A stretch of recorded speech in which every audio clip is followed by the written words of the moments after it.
जब भगवान परब्रह्म ने सृष्टि को बनाया तो परब्रह्म ने अपने तीन अलग अलग अंश को प्रकट किया। ब्रह्मा, विष्णु, शिव। सभी कार्यों को आपस में बांट दिया गया। भगवान विष्णु संचालन, ब्रह्मा जी निर्माता और भगवान शिव संहारक, यानी गॉड, जनरेटर, ऑपरेटर, डिस्ट्रॉयर। जब ब्रह्मा जी ध्यान में लीन हो गए तब ध्यान से चारों वेदों की उत्पत्ति हुई। ऋग्वेद, यजुर्वेद, अथर्ववेद, सामवेद।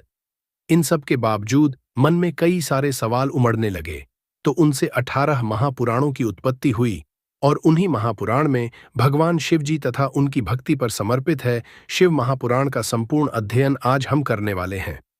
वही आप जीवन मृत्यु का संपूर्ण रहस्य जाना चाहते हैं तो आप गरुड़ पुराण को जरूर पढ़ें, जिसका वीडियो मैंने बना दी है, आप जाकर जरूर देखें। और अगर आप लोग चैनल पर पहली बार आए हैं तो चैनल को सब्सक्राइब कर दें और वीडियो को लाइक करना बिल्कुल भी ना भूलें, क्योंकि हम आपके लिए ऐसे ही शानदार वीडियो लेकर आते रहते हैं। कृपया एक लाइक और एक सब्सक्राइब के साथ शुरू करते हैं शिव महापुराण। सर्वप्रथम भगवान गणेश जी का स्मरण करते हुए वीडियो शुरू करते हैं। नमो पार्वती नमो नमः, हर हर महादेव। हे भगवान परब्रह्म, हम सभी को अपने मन वाणी से पवित्र कीजिए और शिव महापुराण पढ़ने का सौभाग्य प्रदान कीजिए। अध्याय 1। शौनक आर्षि ने महर्षि सूत जी से पूछा कि इस कलयुग में जब लोग क्रोध, मोह, अहंकार और तमसिक प्रवृत्तियों में डूबे हुए हैं, तब उनके अंतःकरण की शुद्धि कैसे हो सकती है। उन्होंने एक ऐसा उपाय जानना चाहा जो सबसे पवित्र, कल्याणकारी और शीघ्र फल देने वाला हो, जिससे मनुष्य शिव की भक्ति प्राप्त कर सके और परम शांति को पा सके। इस पर महर्षि सूत जी ने उत्तर दिया कि शिव पुराण ही वह सर्वोत्तम ग्रंथ है जो सभी शास्त्रों का सार है और भक्ति, ज्ञान तथा वैराग्य को बढ़ाने वाला है।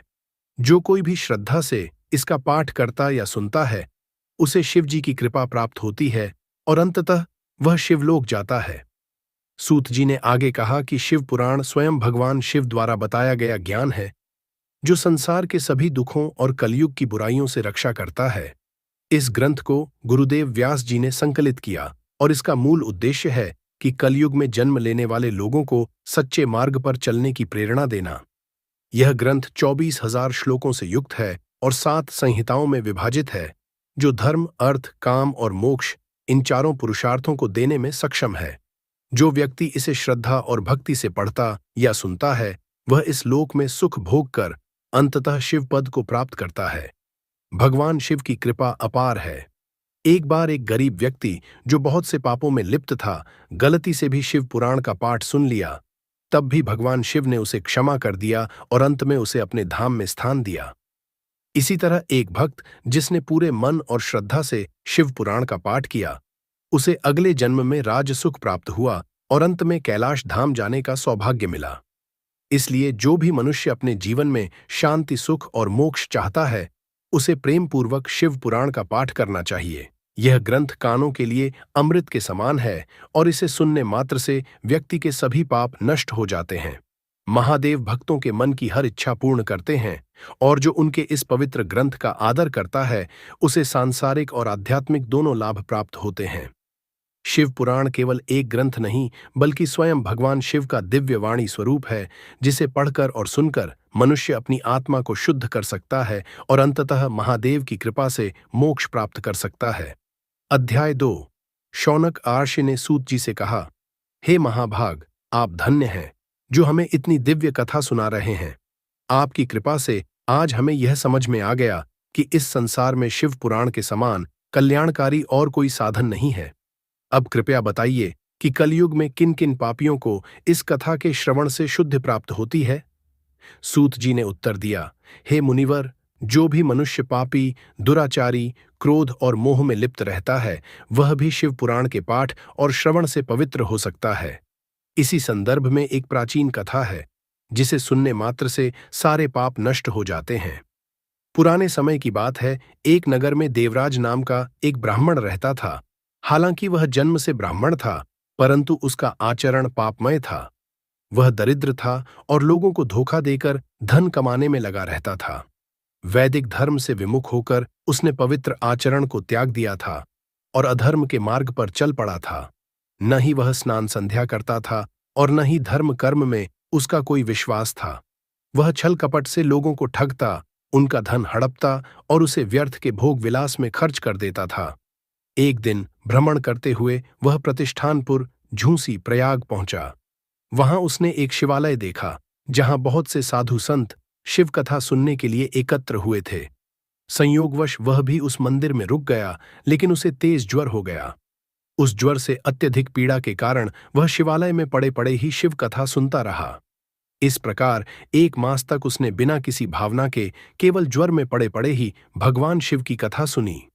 अंततः वह मृत्यु को प्राप्त हुआ। जब उसकी मृत्यु हुई तब यमराज के दूत उसे लेने आए। उन्होंने उसे बंधन में डालकर यमलोक की ओर प्रस्थान किया। तभी भगवान शिव के पार्षदगण वहां प्रकट हुए। वे अत्यंत तेजस्वी थे। उनके शरीर कर्पूर के समान उज्ज्वल थे। हाथों में त्रिशूल था। शरीर भस्म से सना हुआ था और वे रुद्राक्ष की मालाएं धारण किए हुए थे। उन्होंने आते ही यमराज के दूतों पर प्रहार किया और क्रोधित होकर उन्हें धमकाया। यमदूत भयभीत हो गए और देवराज को मुक्त कर दिया। शिवगणों ने उसे एक दिव्य विमान में बिठाया और कैलाश धाम की ओर चल पड़े। यमपुरी में यह दृश्य देखकर भारी कोलाहल मच गया। उस शोरगुल को सुनकर स्वयं धर्मराज यमराज अपने भवन से बाहर आए। जब उन्होंने उन तेजस्वी शिवगणों को देखा तो वे आश्चर्यचकित रह गए।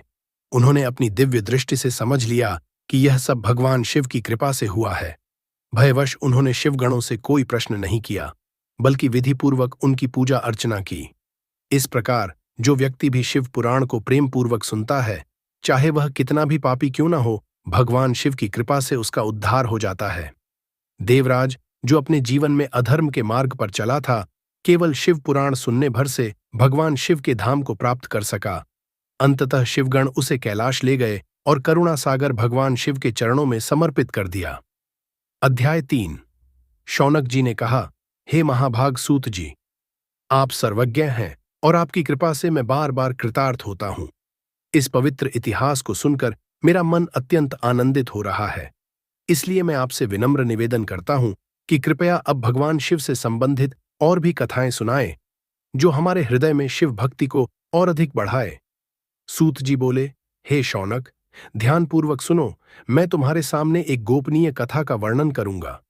चूंकि तुम शिव भक्तों में अग्रगण्य और वेद वेदांत के महान ज्ञाता हो, इसलिए तुम्हें यह कथा सुनाने में कोई आपत्ति नहीं। समुद्र के निकटवर्ती प्रदेशों में वाशकल नामक एक ग्राम है, जहां वैदिक धर्म से विमुख महापापी और दुराचारी ब्राह्मण निवास करते हैं।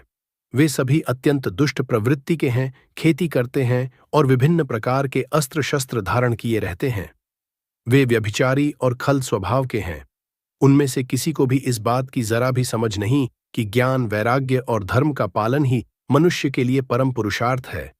वे सभी पशु बुद्धि वाले हैं, और जिस स्थान के ब्राह्मण ही इस प्रकार के हों, वहां के अन्य वर्णों के लोगों के आचरण की तो कल्पना ही की जा सकती है। वहां के अन्य वर्णों के लोग भी उन्हीं की भांति कुत्सित विचारों से युक्त, स्वधर्म से विमुख और दुष्ट आचरण वाले हैं। वे सदा पापमय कृत्यों में लिप्त रहते हैं और विषय भोगों में ही डूबे रहते हैं। वहां की महिलाएं भी कुटिल स्वभाव की, स्वेच्छाचारी, पापासक्त, दुष्ट विचारों वाली और व्यभिचारिणी हैं। वे सभी सदाचार और सद्व्यवहार से सर्वथा रहित हैं। इस प्रकार वाशकल ग्राम पूरी तरह से दुष्टों का ही निवास स्थान बन चुका था। इसी वाशकल ग्राम में कभी बिंदुक नामक एक ब्राह्मण निवास करता था। वह अत्यंत दुरात्मा, महापापी और अधम प्रवृत्ति का व्यक्ति था। यद्यपि उसकी पत्नी अत्यंत सुंदर थी, फिर भी वह कुमार्ग पर ही चलता रहा। उसकी पत्नी का नाम चंचुला था। वह धर्मपरायण थी और सदैव उत्तम आचरण का पालन करती थी, किंतु बिंदुक उसका साथ छोड़कर वेश्याओं के संसर्ग में लिप्त रहता था। इस प्रकार वह अपने कुकर्मों में इतना लिप्त हो गया कि उसके जीवन के अनेक वर्ष इसी तरह व्यर्थ निकल गए। चंचुला यद्यपि अपने पति के दुष्कर्मों से पीड़ित थी, फिर भी वह स्वधर्म से विमुख नहीं हुई। उसने दीर्घकाल तक संयम और धर्म का पालन किया, परंतु अंततः बिंदुक के दुराचार से प्रभावित होकर वह भी कुमार्ग की ओर प्रवृत्त हो गई। इस प्रकार वे दोनों पति पत्नी अधर्म में लिप्त होकर अपना जीवन व्यर्थ गंवाने लगे। समय बीतने के साथ ही बिंदुक, जो एक शूद्र जाति की वेश्या का पति बन चुका था, अपनी पाप कर्मों के कारण मृत्यु को प्राप्त हुआ। मरने के पश्चात उसे नरक भेज दिया गया, जहां उसने अत्यंत भयंकर यातनाएं भोगीं। नरक में दीर्घकाल तक दंड भोगने के पश्चात वह विंध्य पर्वत पर एक भयंकर पिशाच के रूप में जन्मा। इधर बिंदुक की मृत्यु के बाद उसकी पत्नी चंचुला अपने पुत्रों के साथ घर में रहने लगी।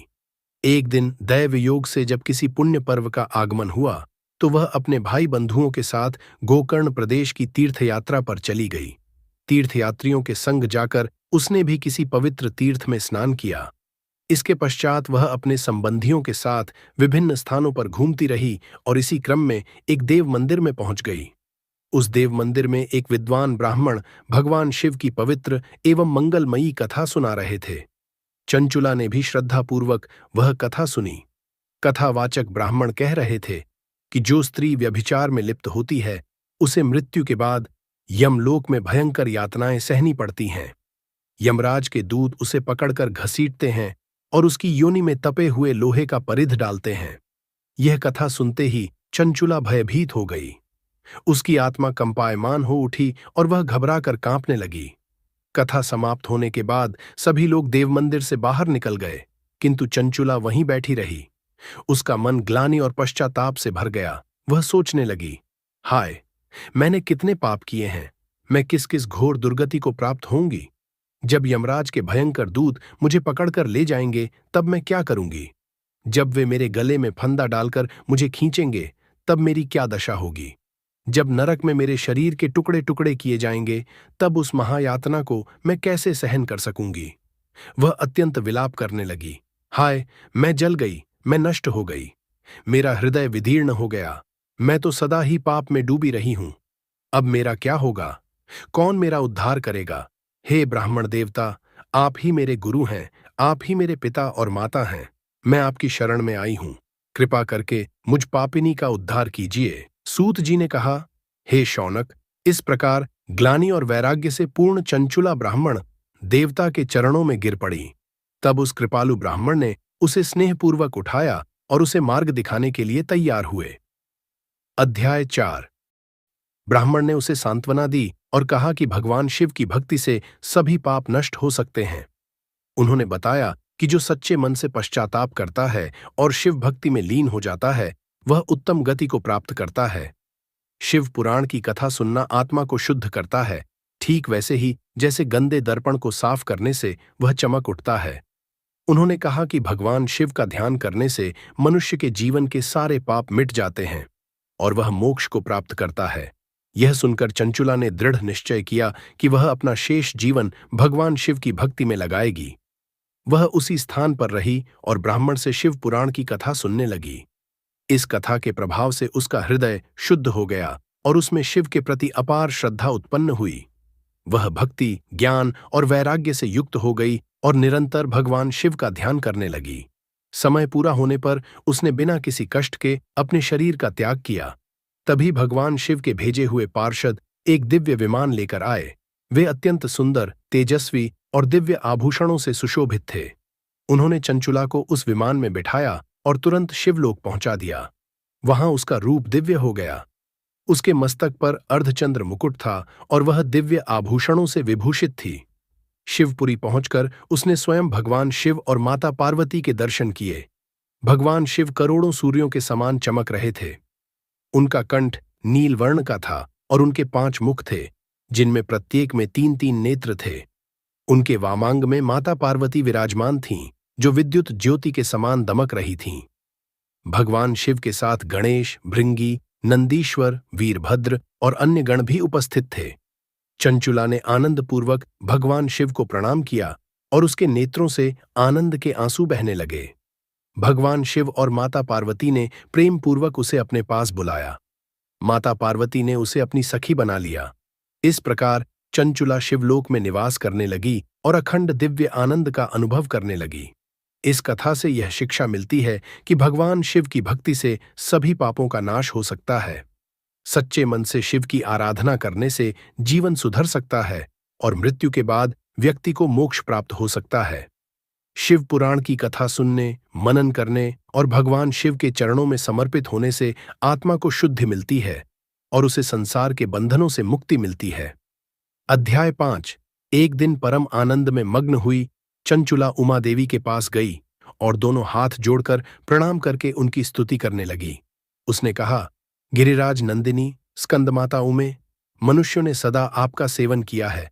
समस्त सुखों को देने वाली शंभु प्रिय, आप ब्रह्म स्वरूपिणी हैं। विष्णु और ब्रह्मा आदि देवताओं द्वारा सेव्य हैं। आप ही संसार की सृष्टि, पालन और संहार करने वाली हैं। तीनों गुणों का आश्रय भी आप ही हैं। ब्रह्मा, विष्णु और महेश्वर, इन तीनों देवताओं का निवास स्थान तथा उनकी उत्तम प्रतिष्ठा करने वाली पराशक्ति भी आप ही हैं। इसके बाद सद्गति को प्राप्त चंचुला महेश्वर पत्नी उमा की स्तुति करके सिर झुकाए चुप हो गई। उसके नेत्रों में प्रेम के आंसू उमड़ आए। तब करुणा से भरी भक्तवत्सला पार्वती देवी ने चंचुला को संबोधित कर कहा, सखी चंचुले, सुंदरी, मैं तुम्हारी इस स्तुति से अत्यंत प्रसन्न हुई। बोलो, क्या वर मांगती हो? तुम्हारे लिए मुझे कुछ भी देने योग्य नहीं है। चंचुला बोली, निष्पाप गिरिराज कुमारी, मेरे पति बिंदुक इस समय कहाँ हैं, उनकी कैसी गति हुई है, यह मैं नहीं जानती। मैं अपने पतिदेव से जिस प्रकार संयुक्त हो सकूं, वैसा कोई उपाय कीजिए। चंचुला ने कहा, मेरे पति एक शूद्र जाति की वेश्या के प्रति आसक्त थे और पाप में ही संलग्न रहते थे। उनकी मृत्यु मेरी मृत्यु से पूर्व ही हो चुकी थी। मुझे कोई आभास नहीं है कि वे किस गति को प्राप्त हुए। गिरिजा बोली, बेटी, बिंदुक नामक तुम्हारा पति बड़ा पापी था। उसका अंतःकरण बहुत ही दूषित था। वेश्या का उपभोग करने वाला वह महामूढ़ मरने के बाद नरक में पड़ा और अनगिनत वर्षों तक भयंकर यातनाएं भोगता रहा। अब वह अपने शेष पापों को भोगने के लिए विंध्य पर्वत पर पिशाच बनकर बैठा है और अनेक प्रकार के कष्ट सह रहा है। गौरी देवी की यह बात सुनकर उत्तम व्रत का पालन करने वाली चंचुला अपने पति के महान दुख से व्यथित हो गई। फिर मन को स्थिर करके उसने महेश्वरी को प्रणाम किया और व्यथित हृदय से पूछा, महेश्वरी, महादेवी, मुझ पर कृपा कीजिए और मेरे दुष्ट कर्मकांडी पति का उद्धार कर दीजिए। देवी, कुत्सित बुद्धि वाले मेरे उस पापी पति को किस उपाय से उत्तम गति प्राप्त हो सकती है, यह शीघ्र बताइए। पार्वती जी ने कहा, तुम्हारा पति यदि शिव पुराण की पुण्यमयी कथा सुने तो सारी दुर्गति से मुक्त होकर उत्तम गति प्राप्त कर सकता है। देवी पार्वती का यह अमृत के समान मधुर वचन सुनकर चंचुला ने हाथ जोड़कर उन्हें बार बार प्रणाम किया और प्रार्थना की कि उसके पति के समस्त पापों की शुद्ध तथा उत्तम गति प्राप्ति के लिए शिव पुराण सुनाने की व्यवस्था की जाए। भक्तवत्सला पार्वती जी को दया आ गई। उन्होंने शिव की उत्तम कीर्ति का गान करने वाले गंधर्वराज तुम्बरु को बुलाकर आदेश दिया, तुम्बरु, तुम मेरी इस सखी के साथ शीघ्र ही विंध्य पर्वत पर जाओ। वहां एक भयंकर पिशाच निवास करता है। पूर्व जन्म में वह बिंदुक नामक ब्राह्मण था और मेरी इस सखी चंचुला का पति था, लेकिन वह वेश्यागामी हो गया था। गौरी देवी ने आगे कहा, उसने स्नान, संध्या आदि नित्य कर्म छोड़ दिए थे और अपवित्र रहने लगा था। वह अत्यंत दुष्ट स्वभाव का था। अभक्ष्य भोजन करता, सज्जनों से द्वेष करता, दुष्ट वस्तुओं का दान लेता और हिंसा में संलग्न रहता था। अंततः मृत्यु के बाद वह यमलोक में अनेक नरकों की यातना भोगकर अब विंध्य पर्वत पर पिशाच के रूप में भटक रहा है। तुम उसके समक्ष यत्नपूर्वक शिव पुराण की दिव्य कथा का प्रवचन करो। सूत जी बोले, शौनक, महेश्वरी उमा के आदेश से गंधर्वराज तुम्बरु अत्यंत प्रसन्न हुए और अपने भाग्य की सराहना की। तत्पश्चात वे चंचुला के साथ विमान पर बैठकर वेगपूर्वक विंध्याचल पर्वत पहुंचे, जहां वह पिशाच निवास करता था। वहां उन्होंने उस विकराल पिशाच को देखा जो कभी हंसता, कभी रोता, कभी उछलता था। तुम्बरु ने उस भयंकर पिशाच को पाशों में बांध लिया और महोत्सव युक्त स्थान बनाकर कथा कहने का निश्चय किया। शीघ्र ही इस शुभ कार्य का समाचार संपूर्ण लोकों में फैल गया। कथा सुनने के लिए अनेक देवर्षि वहां पहुंच गए। वहां एक दिव्य मंडप बना और तुम्बरु ने उस पिशाच को आसन पर बिठाया और वीणा लेकर शिवपुराण की कथा आरंभ की।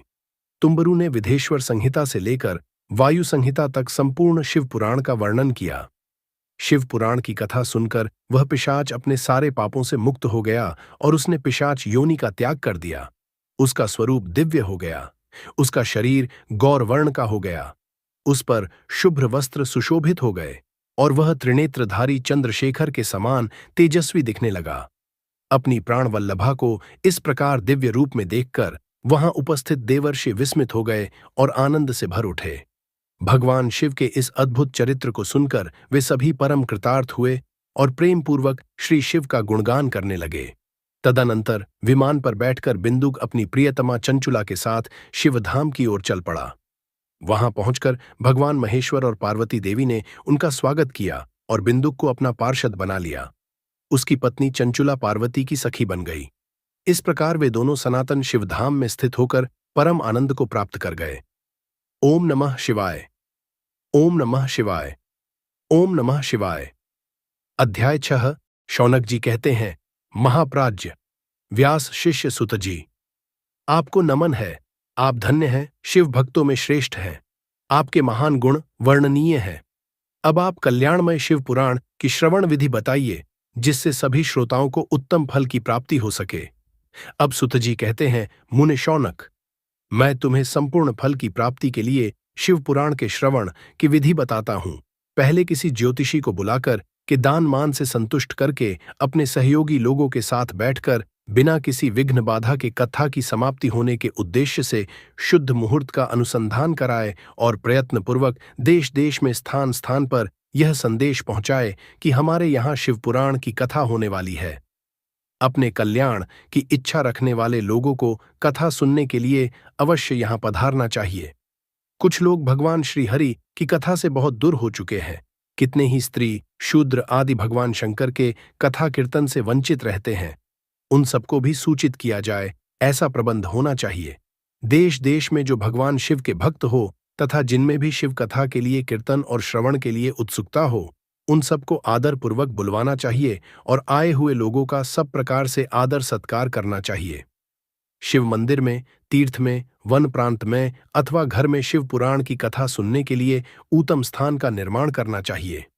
केले के खंभों से सुशोभित एक ऊंचा कथा मंडप तैयार कराए, उसे सब ओर फल फूल आदि से तथा सुंदर चंदोवे से अलंकृत करे और चारों ओर ध्वजा पताका लगाकर तरह तरह के सामानों से सजाकर सुंदर शोभा संपन्न बना दे।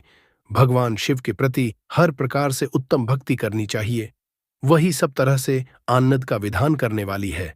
परमात्मा भगवान शंकर के लिए दिव्य आसन का निर्माण करना चाहिए तथा कथावाचक के लिए भी एक ऐसा दिव्य आसन बनाना चाहिए जो उनके लिए सुखद हो सके। मुन्ने, नियमपूर्वक कथा सुनने वाले श्रोताओं के लिए भी यथा योग्य सुंदर स्थानों की व्यवस्था करनी चाहिए। अन्य लोगों के लिए साधारण स्थान ही रखना चाहिए। जिसके मुख से निकली हुई वाणी देहधारियों के लिए कामधेनु के समान अभिष्ट फल देने वाली होती है, उस पुराणवेता विद्वान वक्ता के प्रति तुच्छ बुद्धि कभी नहीं करनी चाहिए। संसार में जन्म एवं गुणों के कारण बहुत से गुरु होते हैं, परंतु उन सब में पुराणों के ज्ञाता विद्वान ही परम गुरु माना गया है। पुराणवेता पवित्र, दक्ष, शांत, ईर्ष्या पर विजय पाने वाला, साधु और दयालु होना चाहिए। ऐसा प्रवचन कुशल विद्वान इस पुण्यमयी कथा का कथावाचक हो। सूर्योदय से आरंभ करके 3:30 पहर तक उत्तम बुद्धि वाले विद्वान पुरुष को शिव पुराण की कथा का उत्तम रीति से वाचन करना चाहिए। मध्याह्न काल में 2 घड़ी तक कथा को विराम देना चाहिए, जिससे कथा कीर्तन से अवकाश पाकर लोग मलमूत्र का त्याग कर सके। कथा प्रारंभ के दिन से 1 दिन पूर्व व्रत ग्रहण करने के लिए वक्ता को क्षौर करा लेना चाहिए। जिन दिनों में कथा चल रही हो, उन दिनों प्रयत्न कर प्रातः काल का सारा नित्य कर्म काम समय में समाप्त कर लेना चाहिए। वक्त के समीप उसकी सहायता के लिए एक दूसरा वैसा ही विद्वान स्थापित करना चाहिए। वह विद्वान भी लोगों को समझाने में कुशल एवं सभी प्रकार से संशयों को निवृत्त करने में समर्थ हो। कथा में आने वाली विघ्नों को दूर करने के लिए भगवान गणेश का पूजन करे। कथा के स्वामी भगवान शिव जी की तथा विशेषतः शिव पुराण की पुस्तक की भक्ति भाव से पूजन करे। तत्पश्चात उत्तम बुद्धि वाला श्रोता आदर पूर्वक तन मन से शुद्ध एवं प्रसन्नचित होकर शिव पुराण की कथा का श्रवण करे। जो वक्ता और श्रोता अनेक प्रकार के कर्मों में भटक रहे हों, काम आदि 6 विकारों से युक्त हो, स्त्री में आसक्ति रखते हो और पाखंडपूर्ण बातें कहते हो, वैसे वक्ता एवं श्रोता पुण्य के भागी नहीं होते। जो लौकिक चिंता तथा धन, घर एवं पुत्र आदि की चिंता को छोड़कर कथा में मन लगाए रहते हैं, उन शुद्ध बुद्धि व्यक्तियों को उत्तम फल प्राप्त होता है। जो श्रोता श्रद्धा और भक्ति से युक्त होते हैं, दूसरे कर्मों में मन नहीं लगाते और मौन, पवित्र एवं उद्वेग शून्य होते हैं, वे ही पुण्य के भागी होते हैं। अध्याय 7। सूत जी कहते हैं, हे शौनक, अब मैं तुम्हें शिव पुराण सुनने के नियमों के बारे में बताता हूं। जो व्यक्ति इस पवित्र कथा को सुनना चाहते हैं, उन्हें पहले विधिपूर्वक दीक्षा लेनी चाहिए। बिना दीक्षा लिए कथा सुनने का अधिकार नहीं होता। कथा सुनने वाले को ब्रह्मचर्य का पालन करना चाहिए, जमीन पर सोना चाहिए, पत्तल में भोजन करना चाहिए और प्रतिदिन कथा समाप्त होने के बाद ही अन्न ग्रहण करना चाहिए। जो सक्षम हो वह पुराण समाप्ति तक उपवास करके शुद्ध मन से कथा सुने। इस व्रत के दौरान व्यक्ति को हल्का और सात्विक भोजन करना चाहिए। भारी भोजन, बासी खाना, प्याज, लहसुन, हिंग, मादक पदार्थ, मांस आदि का त्याग करना चाहिए। सुनने वाला व्यक्ति काम, क्रोध, लोभ, मोह, अहंकार और द्वेष जैसी बुरी आदतों को त्याग दे और हमेशा सच्चाई, शुद्धता, दया, मौन, सरलता और विनम्रता को अपनाए। चाहे वह किसी इच्छा पूर्ति के लिए कथा सुन रहा हो या मोक्ष प्राप्त करने के लिए, उसे नियम पूर्वक कथा सुननी चाहिए। दरिद्र, बीमार, पापी और संतानहीन व्यक्ति को भी यह कथा अवश्य सुननी चाहिए, क्योंकि यह सभी समस्याओं का समाधान करने वाली है। स्त्रियों को भी इस कथा को नियम पूर्वक सुनना चाहिए, चाहे वे किसी भी अवस्था में हों। कथा समाप्त होने पर भक्तिभाव से शिव पुराण ग्रंथ की पूजा करनी चाहिए, ठीक वैसे ही जैसे भगवान शिव की पूजा की जाती है। इसके बाद कथा सुनाने वाले विद्वान आचार्य की भी पूजा करनी चाहिए। ग्रंथ को अच्छे वस्त्रों में लपेटकर उसकी विधिपूर्वक पूजा करें और मजबूत डोरी से उसे बांधें। इस शुभ अवसर पर ब्राह्मणों को भोजन कराकर दान देना चाहिए। यदि कोई गृहस्थ है तो उसे कथा समाप्ति पर हवन करना चाहिए। यदि शक्ति हो तो 3 तोले सोने का सिंहासन बनवाकर उस पर शिव पुराण को रखकर उसकी पूजा करनी चाहिए। फिर किसी योग्य आचार्य को ग्रंथ समर्पित कर देना चाहिए। इस ग्रंथ दान का फल यह होता है कि व्यक्ति भगवान शिव की कृपा से संसार के बंधनों से मुक्त हो जाता है। हे मुनि, यह शिव पुराण सबसे श्रेष्ठ पुराण है जिसे भगवान शिव अत्यंत प्रिय मानते हैं। यह सांसारिक दुखों को नष्ट करने वाला है। जो व्यक्ति हमेशा भगवान शिव का ध्यान करते हैं, उनकी महिमा का गुणगान करते हैं और उनकी कथा सुनते हैं, उनका जीवन सफल होता है। वे निश्चित रूप से इस संसार रूपी सागर से पार हो जाते हैं। भगवान शिव जो अनंत और आनंदमय हैं, उनकी शरण में जाने से सभी दुखों का अंत हो जाता है। दोस्तों, अगर आप लोग वीडियो में यहाँ तक आ चुके हैं तो मैं आपसे बस एक ही बात कहना चाहूँगा कि आप कृपया करके इस वीडियो को लाइक करें और अधिक से अधिक अपने दोस्तों को शेयर करें, जिससे हमारी सनातन संस्कृति का प्रसार हो और महाशिव पुराण पढ़ने का सौभाग्य सभी को प्राप्त हो। और कमेंट बॉक्स में हर हर महादेव जरूर लिखें। आप चाहे तो सुपर चैट के द्वारा अपने फाइनेंशियल सपोर्ट कर सकते हैं, जिससे मैं आप लोगों के लिए ऐसी वीडियो लेकर आता रहूं। ओम नमः शिवाय। ओम नमः शिवाय। अध्याय 8। व्यास जी कहते हैं, प्रयाग, जो एक पवित्र धार्मिक स्थल है और जहां गंगा यमुना का संगम होता है, वहां बहुत से महान तेजस्वी आर्षि मुनियों ने एक बड़ा ज्ञान यज्ञ आयोजित किया। इस यज्ञ का समाचार सुनकर परम ज्ञानी और पुराणों के महान विद्वान व्यास जी के शिष्य महामुनि सुत जी वहां पहुंचे। जैसे ही मुनियों ने सुत जी को आते देखा, वे सभी अत्यंत प्रसन्न हो गए और श्रद्धा से उनका स्वागत किया। फिर उन्होंने आदरपूर्वक हाथ जोड़कर सुत जी से कहा, हे परम ज्ञानी सुत जी, आपका भाग्य बहुत महान है, क्योंकि आपने स्वयं व्यास जी से संपूर्ण पुराणों का ज्ञान प्राप्त किया है। आपके पास आश्चर्यजनक कथाओं का भंडार है, ठीक वैसे ही जैसे समुद्र के भीतर अनगिनत बहुमूल्य रत्न होते हैं। आपको तीनों लोकों, भूत, भविष्य और वर्तमान की संपूर्ण जानकारी है। आप इस यज्ञ में पधारे हैं, यह हमारा सौभाग्य है। निश्चित रूप से आपका यहां आना व्यर्थ नहीं हो सकता, बल्कि यह हमारे लिए कल्याणकारी सिद्ध होगा। फिर वे मुनि बोले, हम पहले भी आपसे धर्म अधर्म की बातें सुन चुके हैं, लेकिन हमें उनसे कभी तृप्ति नहीं होती। हमें उन्हें बार बार सुनने की इच्छा होती है। इसलिए हे ज्ञानी सुत जी, हम आपसे एक महत्वपूर्ण प्रश्न पूछना चाहते हैं। यदि आपकी कृपा हो तो कृपया हमें इस विषय में ज्ञान दें। कलयुग में मनुष्य पुण्य कर्मों से दूर हो जाएंगे, वे बुरे कर्मों में लिप्त हो जाएंगे, झूठ बोलना उनकी आदत बन जाएगी। वे दूसरों की निंदा करेंगे, पराये धन पर लालच रखेंगे और पराई स्त्रियों में आसक्त रहेंगे। वे हिंसा करेंगे, अपने शरीर को ही आत्मा मानेंगे, मूर्ख और नास्तिक बन जाएंगे, माता पिता का आदर नहीं करेंगे, ब्राह्मण लोभ से भर जाएंगे और वेदों का ज्ञान बेचकर अपनी आजीविका चलाएंगे। वे केवल धन कमाने के लिए विद्या अर्जित करेंगे और अभिमान में डूबे रहेंगे। क्षत्रिय अपने धर्म का पालन छोड़ देंगे, वे साहसी और वीर न रहकर गलत कार्यों में लिप्त हो जाएंगे। शूद्र ब्राह्मणों के समान आचरण करने लगेंगे और बाहरी रूप से उज्ज्वल दिखने के लिए अच्छे वस्त्र धारण करेंगे, लेकिन उनके विचार धर्म के विरुद्ध होंगे। वे कुटिल स्वभाव के होंगे और द्विजों ब्राह्मणों की निंदा करेंगे। यदि वे धनवान हुए तो कुकर्मों में लग जाएंगे, और यदि विद्वान हुए तो व्यर्थ के तर्क वितर्क में उलझे रहेंगे। कलियुग की स्त्रियां भी अपने सदाचार को त्याग देंगी। वे अपने पति का सम्मान नहीं करेंगी, सास ससुर से झगड़ा करेंगी, बिना भय के मनमानी करेंगी, अनुचित भोजन करेंगी और बुरे स्वभाव की होंगी। वे अपने पति की सेवा नहीं करेंगी और परिवार की मर्यादा का पालन नहीं करेंगी। हे सुत जी, जब संसार में लोग इस तरह धर्म से भटक जाएंगे और अपने जीवन को पापमय बना लेंगे, तो उनके उद्धार का क्या उपाय है?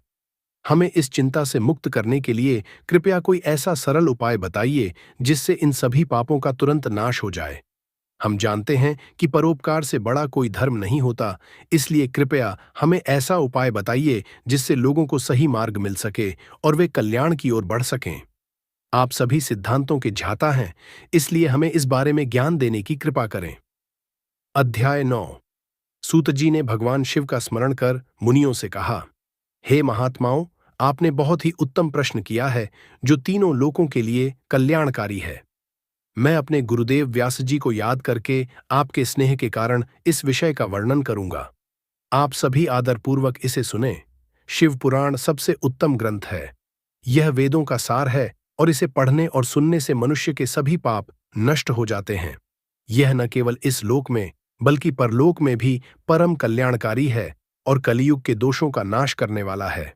इसमें भगवान शिव के दिव्य चरित्र और उनके उत्तम यश का वर्णन किया गया है। शिव पुराण धर्म, अर्थ, काम और मोक्ष इन चारों पुरुषार्थों को देने वाला है और प्रभाव लगातार बढ़ता जा रहा है। केवल इसके अध्ययन से ही कलियुग के पापों में फंसे जीव श्रेष्ठ गति को प्राप्त कर सकते हैं। कलियुग के पाप तभी तक प्रबल रहेंगे जब तक शिव पुराण का प्रचार नहीं होगा। यह पुराण वेदों के समान प्रामाणिक माना गया है। भगवान शिव ने ही इसका प्रणयन किया था। यह 12 संहिताओं में विभाजित है, जिनके नाम इस प्रकार हैं: विद्येश्वर संहिता, रुद्र संहिता, विनायक संहिता, उमा संहिता, मातृ संहिता, एकादश रुद्र संहिता, कैलाश संहिता, शतरुद्र संहिता, कोटिरुद्र संहिता, सहस्त्रकोटि रुद्र संहिता, वायवीय संहिता, धर्म संहिता। शिव पुराण में कुल 1,00,000 श्लोक थे, लेकिन महर्षि व्यास ने इसे संक्षिप्त कर 24,000 श्लोकों में प्रस्तुत किया। पुराणों की सूची में इसका स्थान चौथा है। भगवान शिव ने सृष्टि के आरंभ में 100 करोड़ श्लोकों का एक विशाल पुराण बनाया था, लेकिन द्वापर युग में महर्षि व्यास ने 18 पुराणों में इसे विभाजित कर दिया, जिससे सभी पुराणों का संक्षिप्त स्वरूप मात्र 4,00,000 श्लोकों का रह गया। तब शिव पुराण का संकलन 24,000 श्लोकों में किया गया। शिव पुराण वेदों के समान प्रामाणिक और 7 संहिताओं में विभाजित है: विद्येश्वर संहिता, रुद्र संहिता, शतरुद्र संहिता, कोटिरुद्र संहिता, उमा संहिता, कैलाश संहिता, वायवीय संहिता। यह दिव्य शिव पुराण वेदों के तुल्य प्रामाणिक और मोक्ष प्रदान करने वाला है। स्वयं भगवान शिव ने इसका प्रतिपादन किया है और इसे महर्षि व्यास ने संक्षेप में संकलित किया। यह सभी जीवों के लिए लाभकारी है और तीनों प्रकार के दुखों, शारीरिक, मानसिक और आध्यात्मिक को दूर करने वाला है। यह अतुलनीय ग्रंथ सत्पुरुषों को परम कल्याण प्रदान करता है। इसमें वेदांत का गूढ़ ज्ञान, सत्य, धर्म और निष्कपट भक्ति का विस्तार से वर्णन किया गया है। अध्याय 10। ब्रह्मा और विष्णु ने भगवान शिव से पूछा, प्रभु, सृष्टि के 5 कार्य कौन कौन से हैं? कृपया हमें विस्तार से बताइए। भगवान शिव बोले, मेरे कार्यों को समझना बहुत कठिन है, फिर भी मैं अपनी कृपा से तुम्हें इनकी जानकारी देता हूं। ये 5 कार्य हैं। 1. सृष्टि, सृजन, संसार की रचना करना। 2. स्थिति, पालन, सृष्टि की रक्षा और उसका स्थायित्व बनाए रखना। 3. संहार, विनाश, समय आने पर संसार का नाश करना। 4. तिरोभाव, गोपन, जीवों की यात्रा को विभिन्न अवस्थाओं में भेजना। 5. अनुग्रह, कृपा, जीवों को इन सब बंधनों से मुक्त करके मोक्ष प्रदान करना। भगवान शिव ने बताया, सृष्टि, पालन, संहार और तिरोभाव से संसार का विस्तार होता है, जबकि अनुग्रह, कृपा ही मोक्ष का कारण है। यह सदा मुझ में ही स्थित रहता है। मेरे भक्त इन 5 कार्यों को 5 तत्वों में देखते हैं: सृष्टि पृथ्वी में, स्थिति जल में, संहार अग्नि में, तिरोभाव वायु में, अनुग्रह आकाश में। इन्हीं 5 कार्यों को करने के लिए मेरे 5 मुख हैं, 4 दिशाओं में 4 मुख और 5वां मुख इनके बीच में स्थित है। ब्रह्मा और विष्णु, तुम दोनों ने तपस्या करके मुझसे सृष्टि और स्थिति का कार्य प्राप्त किया है जो तुम्हें प्रिय है। रुद्र और महेश्वर ने मुझसे संहार और तिरोभाव के कार्य प्राप्त किए हैं, लेकिन अनुग्रह मोक्ष का कार्य कोई दूसरा नहीं कर सकता। इसलिए रुद्र और महेश्वर को मैंने अपनी समानता प्रदान की है। वे रूप, वेश, वाहन, आसन और अयुद्ध में मेरे समान ही हैं।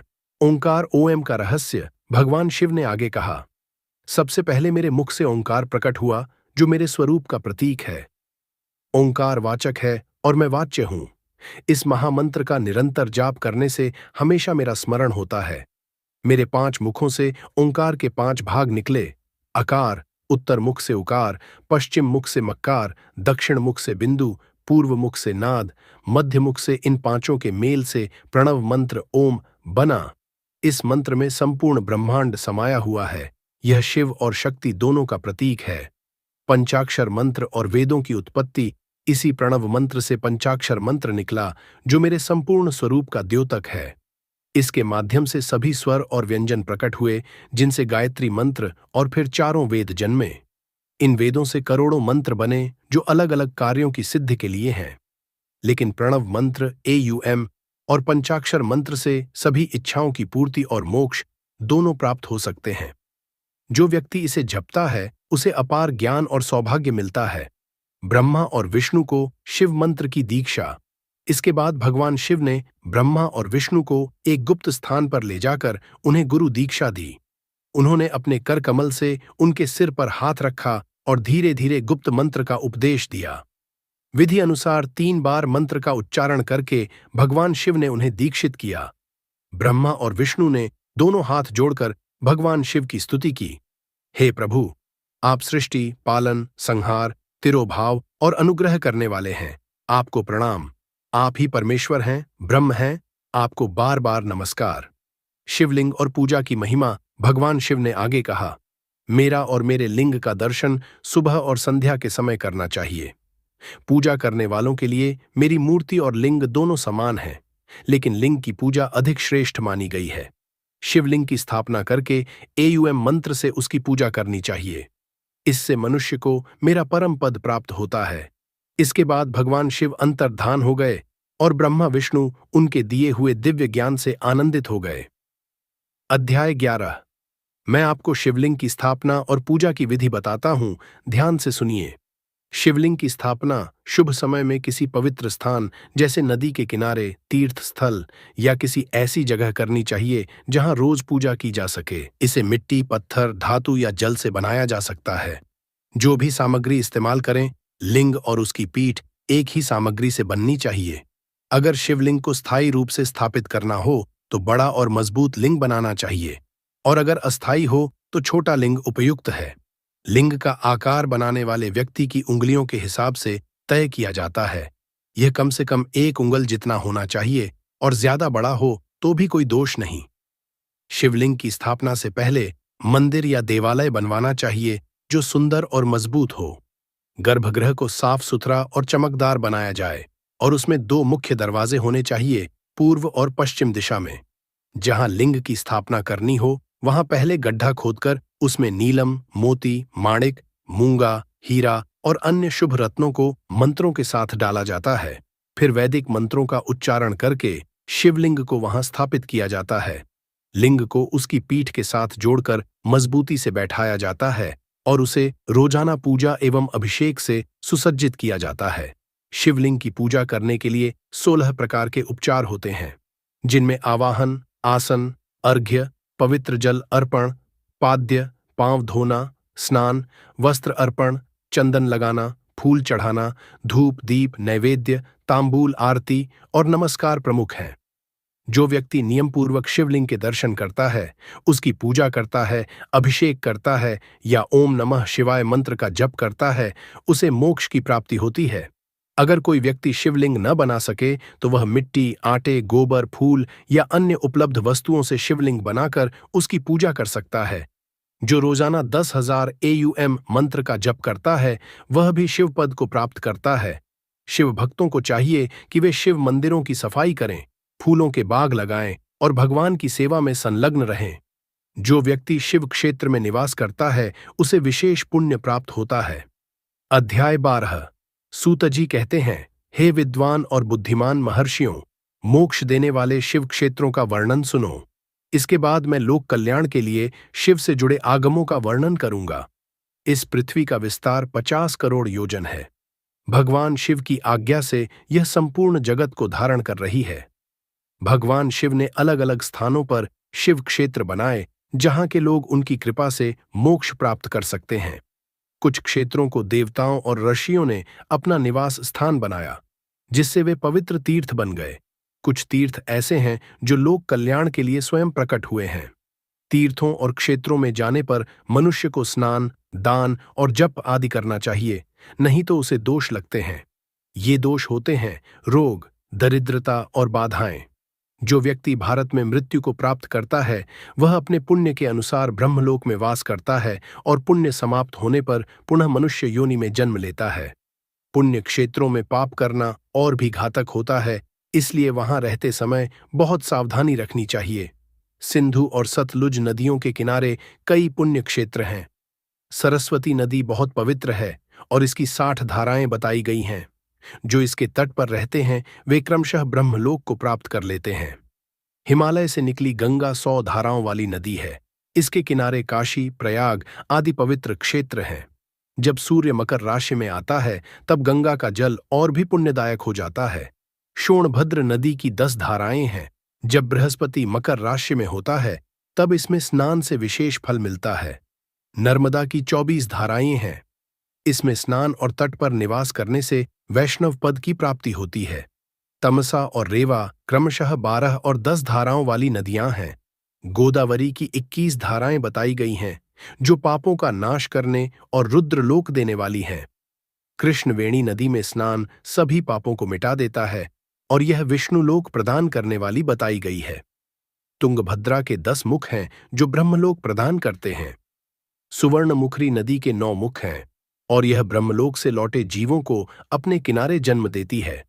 सरस्वती नदी, पंपा सरोवर, कन्याकुमारी और श्वेत नदी भी पवित्र तीर्थ माने गए हैं, जिनके तट पर रहने से इंद्रलोक की प्राप्ति होती है। सह्य पर्वत से निकली कावेरी नदी बहुत पवित्र है और इसकी 27 धाराएं हैं। इसके किनारे रहने से स्वर्गलोक, ब्रह्मा और विष्णु लोक की प्राप्ति होती है। कावेरी के वे तट जो शिव क्षेत्रों में आते हैं वे शिवलोक प्रदान करते हैं। विशेष समयों पर कुछ तीर्थों में स्नान का विशेष महत्व बताया गया है। जैसे नैमिषारण्य और बदरिकाश्रम में जब सूर्य और बृहस्पति मेष राशि में हों तब स्नान से ब्रह्मलोक की प्राप्ति होती है। सिंह और कर्क राशि में सूर्य होने पर सिंधु में स्नान और केदार तीर्थ में जल पीना ज्ञानदायक बताया गया है। भाद्रपद में बृहस्पति सिंह राशि में हो तब गोदावरी में स्नान से शिवलोक की प्राप्ति होती है। जब सूर्य और बृहस्पति कन्या राशि में हों तब यमुना और शोणभद्र में स्नान करने से धर्मराज और गणेश जी के लोक की प्राप्ति होती है। मकर राशि में सूर्य और बृहस्पति होने पर माघ में गंगा स्नान से शिवलोक मिलता है। तीर्थों में किया गया पुण्य कई गुना बढ़ता है, लेकिन वहां किया गया पाप भी बहुत भारी हो जाता है। यदि कोई तीर्थ में रहकर जीवन बिताने का संकल्प कर ले तो उसके सभी पुराने पाप मिट जाते हैं। तीर्थवास से शरीर, वाणी और मन के सभी पाप समाप्त हो जाते हैं। लेकिन तीर्थ में मानसिक पाप बहुत घातक होते हैं जो केवल ध्यान से ही नष्ट होते हैं। वाणी के पाप जप से और शारीरिक पाप कठिन तप से मिटते हैं। इसलिए जो लोग सुख चाहते हैं उन्हें तीर्थों में रहकर पाप से बचते हुए पूजा पाठ और दान करना चाहिए। अध्याय 13। आर्षियों ने कहा, सूत जी, कृपया हमें वह सदाचार बताइए जिससे विद्वान पुरुष पुण्य लोकों को प्राप्त करता है। हमें यह भी बताइए कि कौन सा आचरण स्वर्ग प्रदान करता है और कौन सा अधर्म नरक का कष्ट देता है। सूत जी बोले, सदाचार का पालन करने वाला ही सच्चा ब्राह्मण कहलाने के योग्य है। जो केवल वेदोक्त नियमों का पालन करता है और वेदों का अध्ययन करता है उसे विप्र कहा जाता है। अगर किसी में सदाचार, वेदाचार और विद्या में से कोई एक भी गुण हो तो वह द्विज कहलाता है। जो ब्राह्मण वेदों का थोड़ा अध्ययन करता है, राजा की सेवा करता है, जैसे पुरोहित, मंत्री आदि, और आचार का पालन करता है, उसे क्षत्रिय ब्राह्मण कहते हैं। जो ब्राह्मण खेती और व्यापार करता है तथा थोड़ा बहुत ब्राह्मणों के योग्य आचरण करता है, उसे वैश्य ब्राह्मण कहा जाता है। जो खुद खेत जोतता है, उसे शूद्र ब्राह्मण कहते हैं। जो दूसरों के दोष निकालता है और दूसरों का अहित चाहता है, वह चांडाल द्विज कहलाता है। इसी तरह क्षत्रियों में जो राजा होता है, वही असली क्षत्रिय माना जाता है। अन्य क्षत्रिय केवल नाम के क्षत्रिय होते हैं। वैश्यों में जो धान्य आदि वस्तुओं का व्यापार करता है, वही वैश्य कहलाता है, बाकी लोग वणिक कहलाते हैं।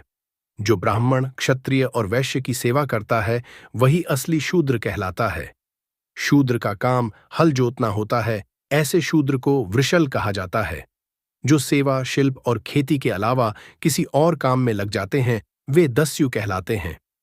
हर व्यक्ति को चाहिए कि वह ब्रह्म मुहूर्त में उठे और पूर्व दिशा की ओर देखकर सबसे पहले देवताओं, धर्म, धन प्राप्ति के प्रयासों और आय व्यय के बारे में सोचे। रात के अंतिम पहर को उषा काल कहा जाता है और इसका मध्य भाग संधिकाल कहलाता है। सुबह उठकर द्विज को मलमूत्र का त्याग करना चाहिए। यह कार्य घर से दूर, शरीर को ढककर, उत्तर दिशा की ओर मुख करके करना चाहिए। यदि उत्तर दिशा में बाधा हो तो दूसरी दिशा में करे, लेकिन जल, अग्नि, ब्राह्मण और देवताओं की ओर मुख करके यह कार्य न करे। इसके बाद जल से शुद्धि करें और गुदा को 7, 5 या 3 बार मिट्टी से धोएं। लिंग को हल्की मिट्टी से साफ करें और कुल्ला करें। वृक्ष की पतली टहनी या पत्ते से दांत साफ करें, लेकिन तर्जनी उंगली का उपयोग न करें। फिर जल संबंधी देवताओं को प्रणाम करें और मंत्रों का उच्चारण करते हुए स्नान करें। स्नान के दौरान आपोहिष्ठा आदि मंत्रों से जल छिड़कें। स्नान के बाद गायत्री मंत्र का जाप करें और सूर्य को अर्घ्य दें। संध्या और जप विधि: प्रातः और मध्याह्न में सूर्य को अर्घ्य दें। संध्या काल में पश्चिम दिशा की ओर मुख करके अर्घ्य दें। यदि संध्योपासना न की जाए तो प्रायश्चित स्वरूप 100 गायत्री मंत्र का अधिक जप करें। यदि 10 दिन से अधिक संध्या न की जाए तो 1,00,000 गायत्री मंत्र का जप करना चाहिए। यदि 1 माह तक नित्य कर्म न किया जाए तो दोबारा उपनयन संस्कार कराना चाहिए। जप का महत्व: प्रणव, ओम के जप से ब्रह्म की प्राप्ति होती है। जो इसे ध्यानपूर्वक करता है, वह मोक्ष को प्राप्त करता है। जो 1000 गायत्री मंत्रों का जप करता है, वह ब्रह्मलोक को प्राप्त करता है। 100 बार जप करने से इंद्रलोक की प्राप्ति होती है। मनुष्य के शरीर में 6 चक्र होते हैं: मूलाधार, स्वादिष्ठान, मणिपुर, अनाहत, आज्ञा और सहस्रार। इनमें ब्रह्मा, विष्णु, ईश्वर और जीवात्मा स्थित हैं। इन सभी को एक रूप मानकर सोहम मंत्र का जप करें और स्वयं को ब्रह्म स्वरूप मानें। जो व्यक्ति ध्यान, जप और उपासना में लगा रहता है, वह स्वर्ग प्राप्त करता है। धन और दान का महत्व: धन का 3 भागों में विभाजन करें। 1 भाग धर्म के लिए, 2 दूसरा भाग धन वृद्धि के लिए, 3 तीसरा भाग स्वयं के उपभोग के लिए।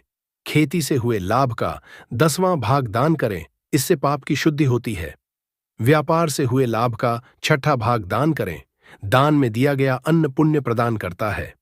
जो अन्न दूसरों को खिलाया जाता है, उसके पुण्य का आधा भाग दानदाता को प्राप्त होता है। धर्म से धन प्राप्त होता है और धन से सुख। अधर्म से प्राप्त धन दुख और मोह को बढ़ाता है। सत्ययुग में ज्ञान, त्रेता में तप, द्वापर में यज्ञ और कलियुग में प्रतिमा पूजा से मोक्ष प्राप्त होता है। अधर्म दुखदायी होता है और धर्म सुखदायी। तपस्या और तीर्थ सेवन से अक्षय पुण्य मिलता है। अगर धन नहीं है तो तपस्या से पुण्य अर्जित करें। इस प्रकार जो व्यक्ति धर्मपूर्वक आचरण करता है, सदाचार का पालन करता है और सत्य मार्ग पर चलता है, वह पुण्य लोकों को प्राप्त करता है। अध्याय 14। आर्षियों ने कहा, प्रभो, कृपा करके हमें अग्नियज्ञ, देवयज्ञ, ब्रह्मयज्ञ, गुरु पूजा और ब्रह्म तृप्ति के बारे में विस्तार से बताइए। सूत जी बोले, महर्षियों, जो गृहस्थ व्यक्ति सुबह और शाम अग्नि में चावल आदि सामग्री की आहुति देता है, उसे ही अग्नियज्ञ कहते हैं। जो ब्रह्मचर्य आश्रम में रहते हैं, उनके लिए समिधा, लकड़ी का अग्नि में अर्पण ही अग्नियज्ञ होता है। उन्हें अग्नि में हवन करना चाहिए। जो द्विज यानी ब्राह्मण ब्रह्मचर्य आश्रम में रहते हैं और जिनका विवाह नहीं हुआ है, उनके लिए अग्नि में समिधा अर्पित करना, व्रतों का पालन करना और विशेष यज्ञ करना आवश्यक है।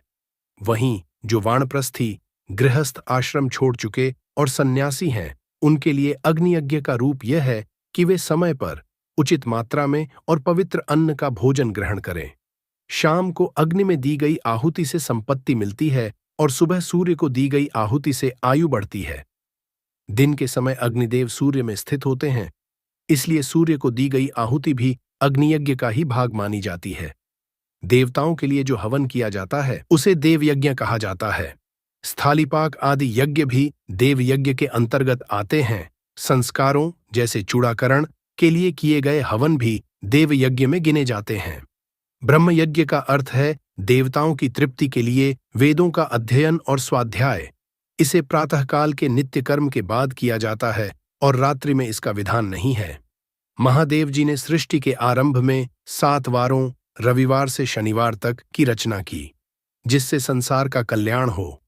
उन्होंने इन वारों को अलग अलग देवताओं से जोड़ा, जैसे सूर्य आरोग्य देते हैं, चंद्रमा संपत्ति देते हैं, मंगल रोगों का नाश करते हैं, बुध पुष्टिकारक हैं, गुरु आयु बढ़ाने वाले हैं, शुक्र भोग सुख देते हैं, शनि अकाल मृत्यु का निवारण करते हैं।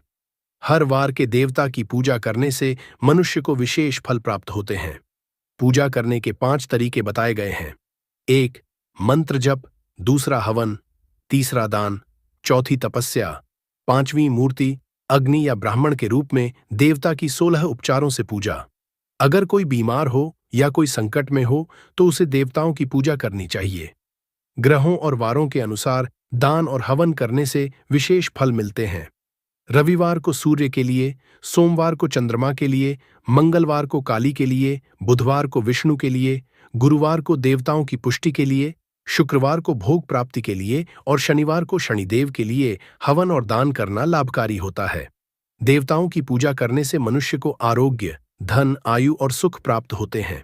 जो लोग प्रतिदिन अपनी शक्ति अनुसार देवताओं की पूजा करते हैं वे पुण्य के भागी होते हैं और स्वर्ग एवं पृथ्वी पर अच्छे फल प्राप्त करते हैं। धनी व्यक्ति को धर्म के कार्यों में योगदान देना चाहिए, जैसे वृक्ष लगाना, जलाशय बनवाना, वेद शास्त्रों की शिक्षा के लिए पाठशाला खोलना आदि। अध्याय 15। ऋषियों ने कहा, सूत जी, आप सभी चीजों के जानकारों में सबसे श्रेष्ठ हैं। कृपया हमें स्थान और समय का क्रमवार वर्णन करें।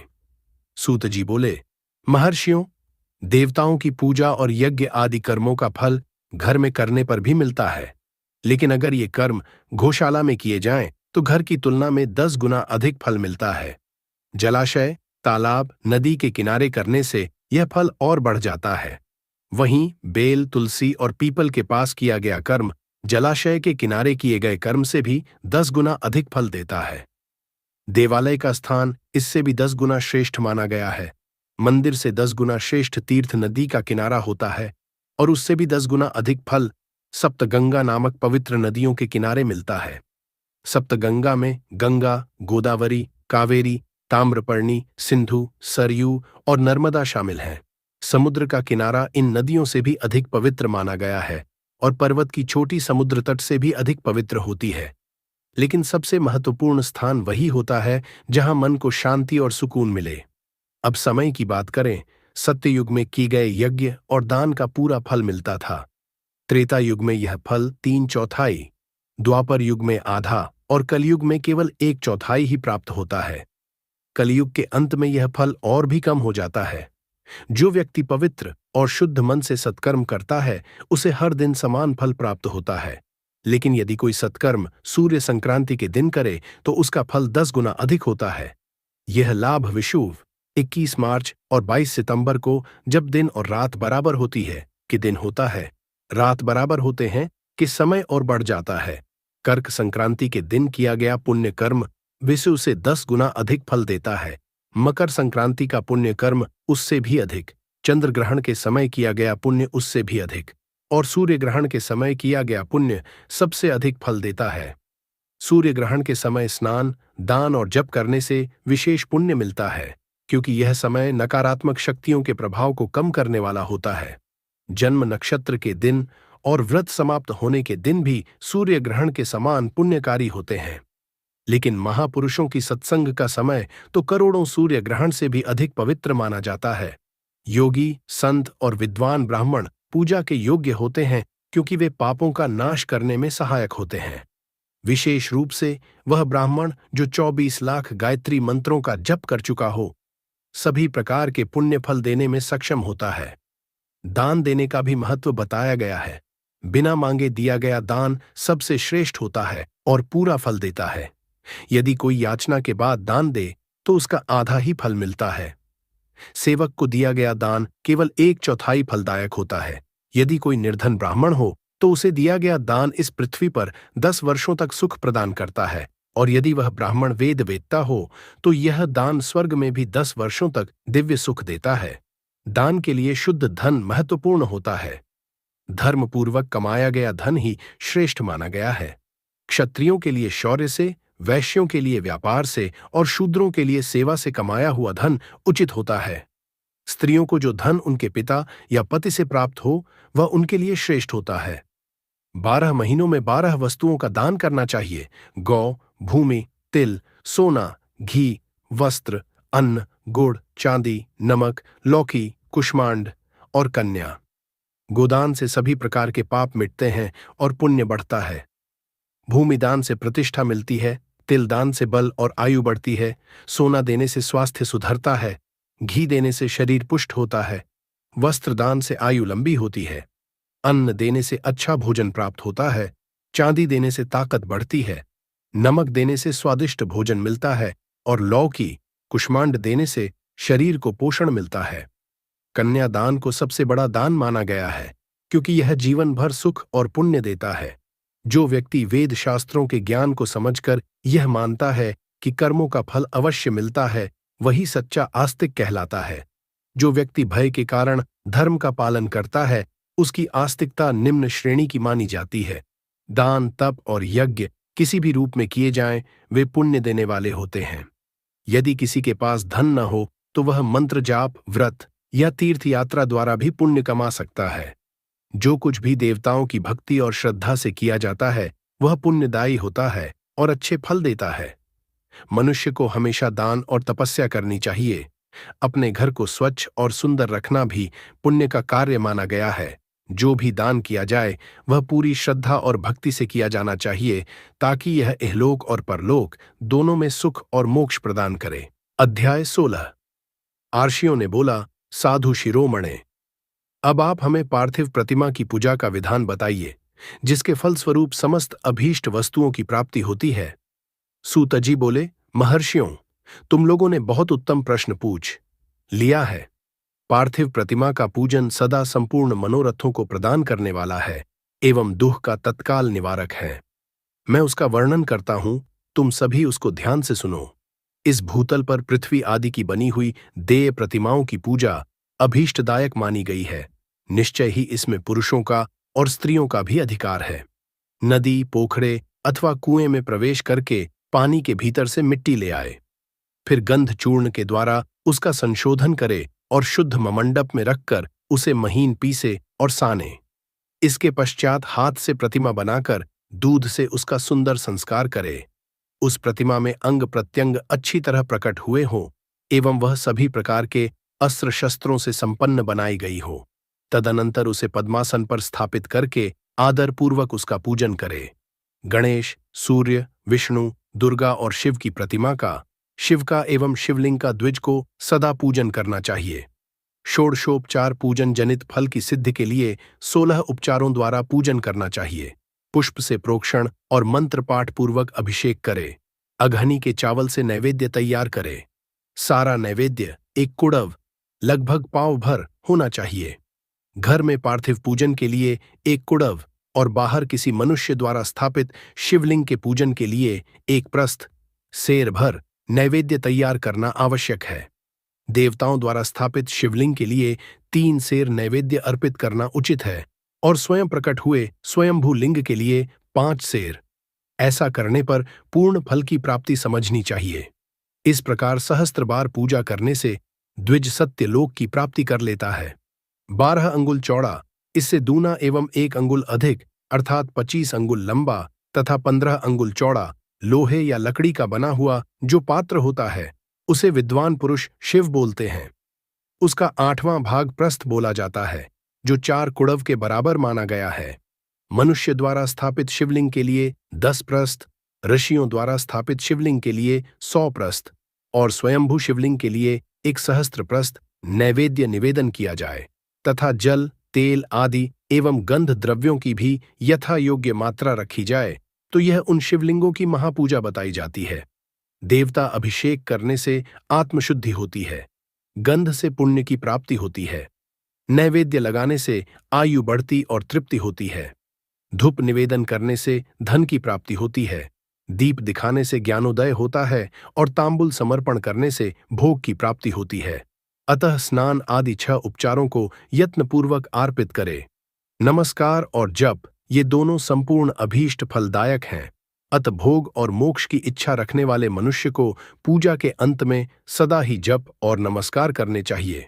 मनुष्य को चाहिए कि वह सदा पहले मन से पूजा करके फिर उन देवताओं के लोकों की प्राप्ति होती है तथा उनके अवान्तर लोक में भी यथेष्ट भोग की वस्तुओं की उपलब्धता होती है। अब मैं उस विशेष फलों का वर्णन करता हूं जो देव पूजा से प्राप्त होती है। द्विजो, तुम लोग श्रद्धापूर्वक सुनो। विघ्नराज गणेश की पूजा से भूलोक में उत्तम अभीष्ट वस्तु की प्राप्ति होती है। शुक्रवार को श्रावण और भाद्रपद मासों के शुक्ल पक्ष की चतुर्थी को और पौष मास में शतभिषा नक्षत्र के आने पर विधिपूर्वक गणेश जी की पूजा करनी चाहिए। 100 या सहस्त्र दिनों में 100 या सहस्त्र बार पूजा करे। देवता और अग्नि में श्रद्धा रखते हुए किया जाने वाला उनका नित्य पूजन मनुष्यों को पुत्र एवं अभीष्ट वस्तु प्रदान करता है। वह समस्त पापों का शमन तथा भिन्न भिन्न दुष्कर्मों का विनाश करता है। विभिन्न वारों में की हुई शिव आदि की पूजा को आत्मशुद्धि प्रदायक समझना चाहिए। वार व दिन, तिथि, नक्षत्र और योगों का आधार है। समस्त कामनाओं को देने वाला है। उसमें वृद्धि और क्षय नहीं होता, इसीलिए उसे पूर्ण ब्रह्म स्वरूप समझना चाहिए। सूर्योदय काल से लेकर सूर्योदय काल आने तक एक वार की स्थिति मानी गई है जो ब्राह्मण आदि सभी वर्णों के कर्मों का आधार है। विहित तिथि के पूर्व भाग में की हुई देव पूजा मनुष्यों को पूर्ण भोग देने वाली होती है। यदि मध्याह्न के बाद तिथि का आरंभ होता है तो रात्रियुक्त तिथि का पूर्व भाग पितरों के श्राद्धादि कर्म के लिए उत्तम बोला जाता है। ऐसी तिथि का प्रभाग ही दिन से युक्त होता है, अतः वही देव कर्म के लिए प्रशस्त माना गया है। यदि मध्याह्न काल तक तिथि रहे तो उदय व्यापिनी तिथि को ही देव कार्य में ग्रहण करना चाहिए। इसी तरह शुभ तिथि एवं नक्षत्र आदि ही देव कार्य में ग्राह्य होते हैं। वार आदि का भली भांति विचार करके पूजा और जप इत्यादि करना चाहिए। वेदों में पूजा शब्द के अर्थ की इस प्रकार योजना की गई है, पुर्जायते अनेन इति पूजा। यह पूजा शब्द की व्युत्पत्ति है। पू का अर्थ है भोग और फल की सिद्धि। वह जिस कर्म से संपन्न होती है उसका नाम पूजा है। मनोवांछित वस्तु तथा ज्ञान ये ही अभीष्ट वस्तुएं हैं। सकाम भाव वाले को अभीष्ट भोग अपेक्षित होता है और निष्काम भाव वाले को अर्थ पारमार्थिक ज्ञान। ये दोनों ही पूजा शब्द के अर्थ है। पूजा शब्द की सार्थकता इनकी योजना करने से ही है। इस प्रकार लोक और वेद में पूजा शब्द का अर्थ विख्यात है। नित्य और नौमित्तिक कर्म कालांतर में फल देते हैं, किंतु काम्य कर्म का यदि भली भांति अनुष्ठान हुआ हो तो वह तत्काल फलदायक होता है। प्रतिदिन एक पक्ष, एक मास और एक वर्ष तक लगातार पूजन करने से उन कर्मों के फल की प्राप्ति होती है और उनसे वैसे ही पापों का क्रमशः क्षय होता जाता है। प्रत्येक मास के कृष्ण पक्ष की चतुर्थी तिथि को की हुई महागणपति की पूजा एक पक्ष के पापों का नाशक और एक पक्ष तक उत्तम भोग रूपी फल देने वाली होती है। चैत्र मास में चतुर्थी को की हुई पूजा एक मास तक किए गए पूजन का फल प्रदान करने वाली होती है। और जब सूर्य सिंह राशि पर स्थित हो उस समय भाद्रपद मास की चतुर्थी को की हुई गणेश जी की पूजा एक वर्ष तक मनोवांछित भोग प्रदान करती है, ऐसा जानना चाहिए। श्रावण मास के रविवार को हस्त नक्षत्र से युक्त सप्तमी तिथि को तथा माघ शुक्ल सप्तमी को भगवान सूर्य का पूजन करना चाहिए। ज्येष्ठ तथा भाद्रपद मासों के बुधवार को श्रवण नक्षत्र से युक्त द्वादशी तिथि को तथा केवल द्वादशी को भी किया गया भगवान विष्णु का पूजन अभीष्ट संपत्ति को देने वाला माना जाता है। श्रावण मास में की हुई श्रीहरि की पूजा अभीष्ट मनोरथ और आरोग्यप्रद होती है। अंगों एवं उपकरणों सहित पूर्वोक्त गौ आदि 12 वस्तुओं का दान करने से जिस फल की प्राप्ति होती है उसी फल को द्वादशी तिथि में आराधना द्वारा श्री विष्णु की तृप्ति करके मनुष्य प्राप्त कर लेता है। जो द्वादशी तिथि को भगवान विष्णु के 12 नामों द्वारा 12 ब्राह्मणों का षोडशोपचार पूजन करता है, वह उनकी प्रसन्नता पा लेता है। इसी प्रकार संपूर्ण देवताओं के विभिन्न 12 नामों द्वारा किया हुआ 12 ब्राह्मणों का पूजन उन देवताओं को प्रसन्न करने वाला होता है। कर्क की संक्रांति से युक्त श्रावण मास में नवमी तिथि को मृगशिरा नक्षत्र के योग में अंबिका का पूजन करे। वे संपूर्ण मनोवांछित भोगों और फलों को देने वाली हैं। ऐसे पुरुष जो ऐश्वर्य की इच्छा रखते हो, उन्हें उस दिन अवश्य उनकी पूजा करनी चाहिए। आश्विन मास के शुक्ल पक्ष की नवमी तिथि संपूर्ण अभीष्ट फलों को देने वाली है। उसी मास के कृष्ण पक्ष की चतुर्दशी को यदि रविवार पड़ा हो तो उस दिन का महत्व विशेष बढ़ जाता है। उसके साथ ही यदि आर्द्रा और महार्द्रा सूर्य संक्रांति से युक्त आर्द्रा का योग हो तो उक्त अवसरों पर की हुई शिव पूजा का विशेष महत्व माना गया है। माघ कृष्णा चतुर्दशी को की हुई शिवजी की पूजा संपूर्ण अभीष्ट फलों को देने वाली है। वह मनुष्यों की आयु बढ़ाती, मृत्यु कष्ट को दूर भगाती और समस्त सिद्धियों की प्राप्ति कराती है। ज्येष्ठ मास में चतुर्दशी को यदि महार्द्रा का योग हो अथवा मार्ग शीर्ष मास में किसी भी तिथि को यदि आर्द्रा नक्षत्र हो तो उस अवसर पर विभिन्न वस्तुओं की बनी हुई मूर्ति के रूप में शिव की जो 16 उपचारों से पूजा करता है, उस पुण्यात्मा के चरणों का दर्शन करना चाहिए। भगवान शिव की पूजा मनुष्यों को भोग और मोक्ष प्रदान करने वाली होती है, ऐसा जानना चाहिए। कार्तिक मास में प्रत्येक वार और तिथि आदि में महादेव जी की पूजा का विशेष महत्व रखती है। कार्तिक मास आने पर विद्वान पुरुष दान, तप, होम, जप और नियम आदि के द्वारा समस्त देवताओं का षोडशोपचारों से पूजन करे। उस पूजन में देव प्रतिमा, ब्राह्मण तथा मंत्रों का उपयोग आवश्यक है। ब्राह्मणों को भोजन कराने से भी वह पूजन कर्म संपन्न होता है। पूजक को चाहिए कि वह कामनाओं को त्याग कर पीड़ा रहित, शांत हो, देवाराधन में तत्पर रहे। कार्तिक मास में देवताओं का यजन पूजन समस्त भोगों को देने वाला, व्याधियों को हर लेने वाला तथा भूतों और ग्रहों का विनाश करने वाला है। कार्तिक मास के रविवारों को भगवान सूर्य की पूजा करने और तेल तथा सूती वस्त्र देने से मनुष्यों के कोढ़ आदि रोग नष्ट हो जाते हैं। हरे, काली मिर्च, वस्त्र और खीरा आदि का दान और ब्राह्मणों की प्रतिष्ठा करने से क्षय के रोग नष्ट होते हैं। दीप और सरसों के दान से मिर्गी का रोग मिटता है। कृत्तिका नक्षत्र से युक्त सोमवारों को किया हुआ शिवजी का पूजन मनुष्यों के महान दारिद्र्य को मिटाने वाला और संपूर्ण संपत्तियों को देने वाला है। घर की आवश्यक सामग्रियों के साथ गृह और क्षेत्र आदि का दान करने से भी उक्त फल प्राप्त होता है। कृत्तिकायुक्त मंगलवारों को श्री स्कंद की पूजा करने से और दीपक एवं घंटा आदि का दान देने से मनुष्यों को शीघ्र ही वाक् सिद्धि मिल जाती है। उनके मुंह से निकली हुई हर एक बात सत्य होती है। कृत्तिका युक्त बुधवारों को किया हुआ श्री विष्णु का यजन तथा दही भात का दान मनुष्यों को उत्तम संतान प्राप्त कराने वाला होता है। कृत्तिका युक्त गुरुवारों को धन से ब्रह्मा जी का पूजन तथा मधु, सोना और घी का दान करने से मनुष्यों के भोग वैभव की वृद्धि होती है। कृत्तिका युक्त शुक्रवारों को गजानन गणेश जी की पूजा करने से तथा गंध, पुष्प एवं अन्न का दान देने से मानवों के भोग्य पदार्थों की वृद्धि होती है। उस दिन सोना, चांदी आदि का दान करने से वंध्या को भी उत्तम पुत्र प्राप्त होता है। कृत्तिकायुक्त शनिवारों को दिक्पालों की वंदना, दिग्गजों, नागों और सेतुपालों का पूजन, त्रिनेत्रधारी रुद्र, पापहारी विष्णु तथा ज्ञानदाता ब्रह्मा का आराधन और धनवंतरी एवं दोनों अश्विनी कुमारों का पूजन करने से रोग, दुमृत्यु एवं अकाल मृत्यु का निवारण होता है तथा तात्कालिक व्याधियों की शांति हो जाती है। नमक, लोहा, तेल और उड़द आदि का, त्रिकुट, सौंठ, पीपल और गोल मिर्च, फल, गंध और जल आदि का तथा घृत आदि द्रव्य पदार्थों का और सुवर्ण, मोती आदि कठोर वस्तुओं का भी दान देने से स्वर्गलोक प्राप्त होता है। इनमें से नमक आदि का मान कम से कम 1 प्रस्थ सेर होना चाहिए और सुवर्ण आदि का मान कम से कम 1 पल। धन की संक्रांति से युक्त पौष मास में उषः काल में शिव आदि समस्त देवताओं का पूजन क्रमशः समस्त सिद्धियों की प्राप्ति कराने वाला होता है। इस पूजन में अगहनी के चावल से तैयार किए गए हविष्य का नैवेद्य उत्तम बोला जाता है। पौष मास में नाना प्रकार के अन्न का नैवेद्य विशेष महत्व रखता है। मार्गशीर्ष मास में केवल अन्न का दान करने वाले मनुष्यों को ही संपूर्ण अभीष्ट फल प्राप्त होती है। इस प्रकार अकार, उकार, मक्कार, बिंदु, नाद और ध्वनि के रूप में लिंग के 6 भेद है। इन 6 लिंगों की नित्य पूजा करने से साधक जीवन मुक्त हो जाता है, इसमें कोई संशय नहीं है। अध्याय 17। आर्षि बोलते हैं, प्रभु महामुने, आप हमारे लिए लिंग स्वरूप का महत्व एवं शिव भक्त के पूजन के प्रकार का वर्णन कीजिए।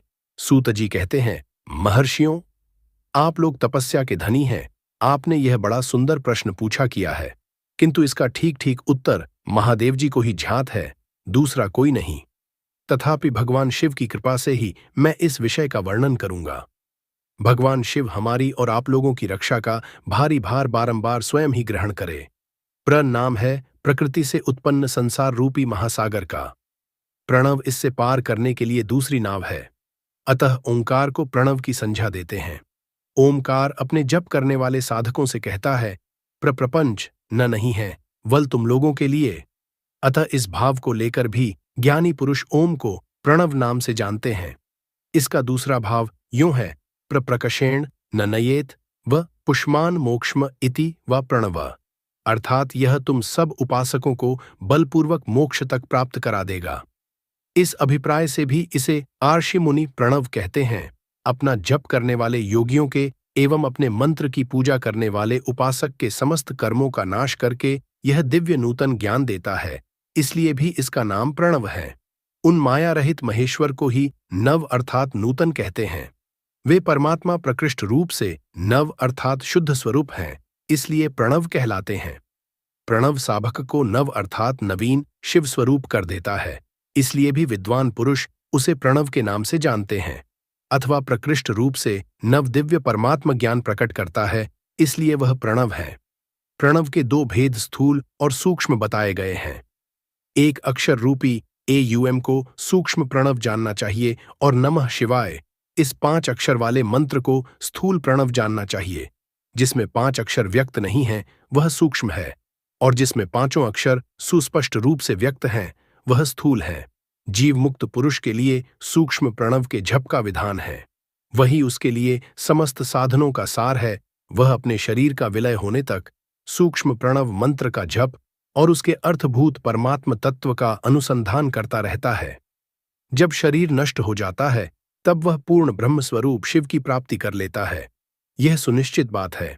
जो अर्थ का अनुसंधान न करके केवल मंत्र का जप करता है उसे निश्चय ही योग की प्राप्ति होती है।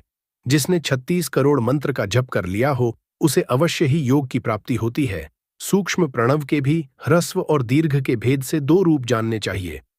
अकार, उकार, मक्कार, बिंदु, नाद, शब्द, काल और कला, इनसे युक्त जो प्रणव है उसे दीर्घ प्रणव बोलते हैं। वह योगियों के ही हृदय में स्थित होता है। मक्कार पर्यंत जो ओम है वह अव एम इन 3 तत्वों से युक्त है। इसको ह्रस्व प्रणव बोलते हैं। अशिव है, उशक्ति है और मक्कार इन दोनों की एकता है। वह त्रितत्व रूप है, ऐसा समझकर ह्रस्व प्रणव का जप करना चाहिए। जो अपने समस्त पापों का क्षय चाहते हैं वे इस ह्रस्व प्रणव का जप अत्यंत आवश्यक रूप से करें। पृथ्वी, जल, तेज, वायु और आकाश, ये 5 भूत तथा शब्द, स्पर्श आदि इनके 5 विषय, यह सभी मिलकर 10 वस्तुएं मनुष्यों की कामना के विषय हैं। इनकी आशा मन में लेकर जो कर्मों के अनुष्ठान में संलग्न है वह 10 प्रकार के पुरुष प्रवृत्त कहलाते हैं, तथा जो निष्काम भाव से शास्त्र विहित कर्मों का अनुष्ठान करते हैं वे निवृत्त कहे गए हैं। प्रवृत्त पुरुषों को ह्रस्व प्रणव का ही जप करना चाहिए और निवृत्त पुरुषों को दीर्घ प्रणव का। व्याहतियों तथा अन्य मंत्रों के आदि में इच्छा के अनुसार शब्द एवं कला से भरपूर प्रणव का उच्चारण करना चाहिए। वेद के आदि में और दोनों संध्याओं की उपासना के समय भी ओंकार का उच्चारण करना चाहिए।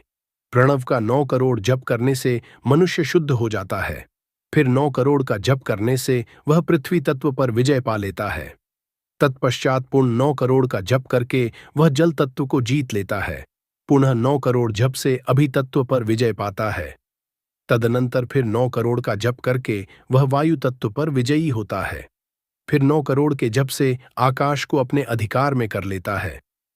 इसी प्रकार 9 करोड़ का जप करके वह क्रमशः गंध, रस, रूप, स्पर्श और शब्द पर विजय पाता है इसके पश्चात फिर 9 करोड़ का जप करके अहंकार को भी जीत लेता है।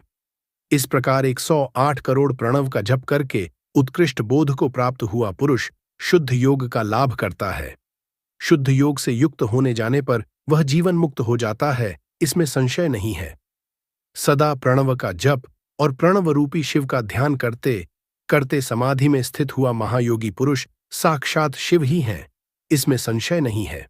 पहले अपने शरीर में प्रणव के आर्षि, छंद और देवता आदि का न्यास करके फिर जप का आरंभ करना चाहिए।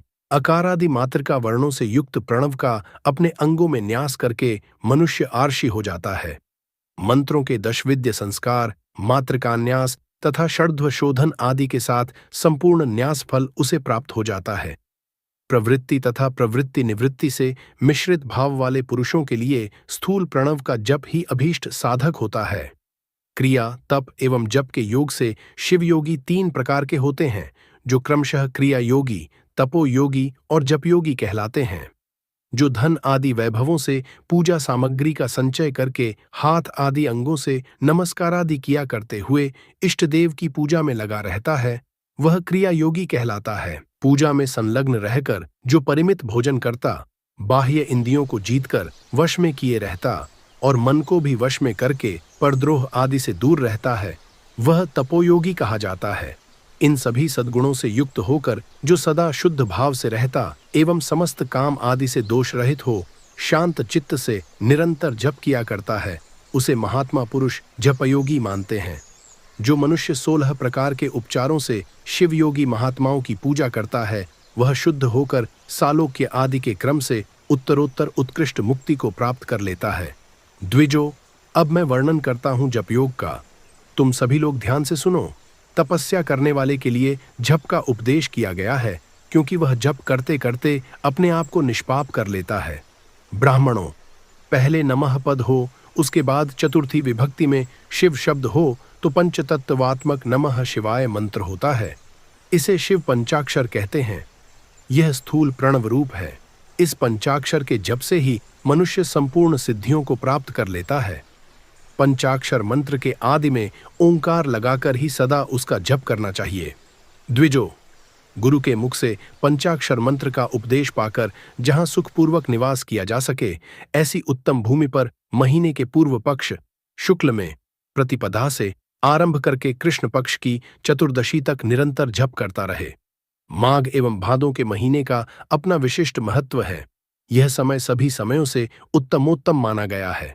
साधक प्रतिदिन एक बार परिमित भोजन करे, मौन रहे, इंद्रियों को अपने वश में रखे, अपने स्वामी एवं माता पिता की नित्य सेवा सत्कार करे। इस नियम से रहकर जप करने वाला पुरुष एक सहस्त्र जप से शुद्ध हो जाता है, अन्यथा वह आरणी होता है। भगवान शिव का निरंतर चिंतन करते हुए पंचाक्षर मंत्र का 5 लाख बार जप करे। जपकाल में इस प्रकार ध्यान करे, कल्याणदाता भगवान शिव कमल के आसन पर विराजमान हैं। उनका मस्तक श्री गंगा जी एवं चंद्रमा की कला से सुशोभित है। उनकी बाईं जांघ पर आदिशक्ति भगवती उमा बैठी है। वहां खड़े हुए बड़े बड़े गण उनकी शोभा बढ़ा रहे हैं। महादेव जी अपने चारों हाथों में मृग मुद्रा, टंक एवं वर तथा अभय की मुद्राएं धारण किए हुए हैं। इस प्रकार सदा सभी के ऊपर अनुग्रह करने वाले भगवान सदाशिव का बारंबार स्मरण करते हुए हृदय अथवा सूर्यमंडल में पहले उनकी मानसिक पूजा करके फिर पूर्वाभिमुख हो पूर्वोक्त पंचाक्षरी विद्या का जप करे। उन दिनों साधक को सदा शुद्ध कर्म ही करना चाहिए और दुष्कर्म से बचे रहे। जप की समाप्ति के दिन कृष्ण पक्ष की चतुर्दशी को प्रातःकाल नित्य कर्म करके शुद्ध एवं सुंदर स्थान में शौच संतोषादि नियमों से युक्त हो शुद्ध हृदय से पंचाक्षर मंत्र का 12 सहस्त्र जप करे। तत्पश्चात वरण करे 5 सपत्निक ब्राह्मणों का, जो श्रेष्ठ एवं शिव भक्त हों। इनके अतिरिक्त एक श्रेष्ठ आचार्य प्रवर का भी वरण करे और उसे सांब सदा शिव का स्वरूप समझना चाहिए। ईशान, तत्पुरुष, अघोर, वामदेव एवं सद्योजात, इन पांचों के प्रतीक स्वरूप 5 ही श्रेष्ठ और शिव भक्त ब्राह्मणों का वरण करने के पश्चात पूजन सामग्री को एकत्र करके भगवान शिव का पूजन आरंभ करे। विधिपूर्वक शिव की पूजा संपन्न करके होम आरंभ करे। अपने गृह्य सूत्र के अनुसार सुखांत कर्म करके अर्थात परिसमुहन, उपलेपन, उल्लेखन, मृद उद्धरण और अभ्युक्षण इन 5 भू संस्कारों के पश्चात वेदी पर स्वाभिमुख अग्नि को स्थापित करके कुशकंडिका के अनंतर प्रज्वलित अग्नि में आज्ञा भागांत आहुति देकर प्रस्तुत होम का कार्य प्रारंभ करे। कपिला गाय के घी से 11, 100, 1 अथवा 1001 आहुतियां स्वयं दे अथवा विद्वान पुरुष शिव भक्त ब्राह्मणों से 108 आहुतियां दिलाए। होम कर्म समाप्त होने पर गुरु को दक्षिणा के रूप में एक गाय और बैल देने चाहिए। ईशान आदि के प्रतीक रूप जिन 5 ब्राह्मणों का वर्ण किया गया हो, उनको ईशान आदि का स्वरूप ही जाने एवं आचार्य को सांब सदाशिव का स्वरूप माने। इसी भावना के साथ उन सब के चरण मस्तक को सींधे। ऐसा करने से वह सार्थक अगणित तीर्थों में तत्काल स्नान करने का फल प्राप्त कर लेता है। उन ब्राह्मणों को भक्तिपूर्वक दशांश अन्न देना चाहिए। गुरु पत्नी से पराशक्ति मानकर उनका भी पूजन करे। ईशानादि क्रम से उन सभी ब्राह्मणों का उत्तम अन्न से पूजन करके अपने वैभव विस्तार के अनुसार रुद्राक्ष, वस्त्र बड़ा और पुआ आदि अर्पित करे। तदनंतर बलि देकर भरपूर भोजन कराए। इसके बाद देवेश्वर शिव से प्रार्थना करके अपना जप समाप्त करे। इस प्रकार पुरुष चरण करके मनुष्य उस मंत्र को सिद्ध कर लेता है। फिर 5 लाख जप करने से समस्त पापों का नाश हो जाता है। तदनंतर पुनः 5 लाख जप करने पर अतल से लेकर सत्यलोक तक 14 भुवनों पर क्रमशः अधिकार प्राप्त हो जाता है। ब्रह्मा जी के 14 लोक पृथ्वी आदि कार्य स्वरूप भूतों द्वारा पाताल से लेकर सत्यलोक पर्यंत क्रमशः निर्मित हुए हैं। सत्यलोक से ऊपर क्षमालोक तक जो 14 भुवन हैं, वे भगवान विष्णु के लोक हैं। क्षमालोक से ऊपर शुचिलोक पर्यंत 28 भुवन स्थित हैं। शुचिलोक के अंतर्गत कैलाश में प्राणियों का संहार करने वाले रुद्रदेव विराजमान हैं। शुचि ज्ञान माया, कर्म माया और ज्ञान माया का तात्पर्य मां का अर्थ है लक्ष्मी। उससे कर्म भोग याद प्राप्त होता है, अतः वह माया अथवा कर्म माया कही जाती है। इसी प्रकार मां अर्थात लक्ष्मी से ज्ञान भोग बात अर्थात प्राप्त होता है, इसलिए उसे माया या ज्ञान माया बोला गया है। उपरयुक्त सीमा से नीचे ही नश्वर भोग है और ऊपर नित्य भोग। उससे नीचे ही तिरोधान अथवा ली है, ऊपर नहीं। वहां से नीचे ही कर्ममय पाशों द्वारा बंधन होता है। ऊपर बंधन का सदा अभाव है। उससे नीचे ही जीव सकाम कर्मों का अनुसरण करते हुए विभिन्न लोकों और योनियों में चक्कर काटते रहते हैं। उसे ऊपर के लोकों में निष्काम कर्म का ही भोग बोला गया है। बिंदु पूजा में तत्पर रहने वाले उपासक वहां से नीचे के लोकों में ही विचरण करते हैं। उसके ऊपर तो निष्काम भाव से शिवलिंग की पूजा करने वाले उपासक ही जाते हैं। जो एकमात्र शिव की उपासना में तत्पर हैं, वे उससे ऊपर के लोकों में जाते हैं। वहां से नीचे जीव कोटि है और ऊपर ईश्वर कोटि। नीचे संसारी जीव निवास करते हैं और ऊपर मुक्त पुरुष। नीचे कर्मलोक हैं एवं ऊपर ज्ञानलोक। ऊपर मद एवं अहंकार का नाश करने वाली नम्रता है, वहां जन्मजनित तिरोधान नहीं है। उसका निवारण किए बिना वहां किसी का प्रवेश संभव नहीं है। इस प्रकार तिरोधान का निवारण करने से वहां ज्ञान शब्द का अर्थ ही प्रकाशित होता है। आदि भौतिक पूजा करने वाले लोग उससे नीचे के लोकों में ही चक्कर काटते हैं। जो आध्यात्मिक उपासना करने वाले हैं, वे ही उससे ऊपर को जाते हैं। जो सत्य, अहिंसा आदि धर्मों से मुक्त हो भगवान शिव के पूजन में तत्पर रहते हैं, वे काल चक्र को पार पा लेते हैं।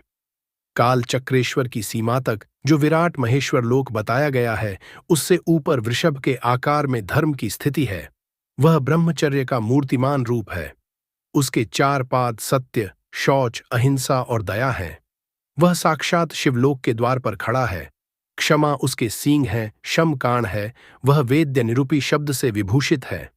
आस्तिकता उसके दोनों नेत्र हैं, विश्वास ही उसकी श्रेष्ठ बुद्धि एवं मन है। क्रिया आदि धर्म रूपी जो वृषभ है, वे कारण आदि में स्थित हैं, ऐसा जानना चाहिए। उस क्रिया रूप वृषभाकार धर्म पर कालातीत शिव आरूढ़ होते हैं। ब्रह्मा, विष्णु और महेश्वर की जो अपनी अपनी आयु है, उसी को दिन कहते हैं। जहां धर्म रूपी वृषभ की स्थिति है, उससे ऊपर न दिन है और न रात्रि। वहां जन्म मरण आदि भी नहीं है। वहां फिर से कारण स्वरूप ब्रह्मा के कारण सत्यलोक पर्यत 14 लोक स्थित हैं, जो 5 भौतिक गंध आदि से परे है। उनकी सनातन स्थिति है। सूक्ष्म गंध ही उनका स्वरूप है। उनसे ऊपर फिर कारण रूप विष्णु के 14 लोक स्थित हैं। उनसे भी ऊपर फिर कारण रूपी रुद्र के 28 लोकों की स्थिति मानी गई है। फिर उनसे भी ऊपर कारणेश शिव के 56 लोक विद्यमान हैं। तदनंतर शिव सम्मत ब्रह्मचर्य लोक हैं और वहीं 5 आवरणों से युक्त ज्ञानमय कैलाश हैं, जहां 5 मंडलों, 5 ब्रह्म कलाओं और आदिशक्ति से संयुक्त आदिलिंग प्रतिष्ठित हैं। उसे परमात्मा शिव का शिवालय कहा गया है। वही पराशक्ति से युक्त परमेश्वर शिव निवास करते हैं। वे सृष्टि, पालन, संहार, तिरोभाव और अनुग्रह इन 5 कृत्यों में प्रवीण हैं।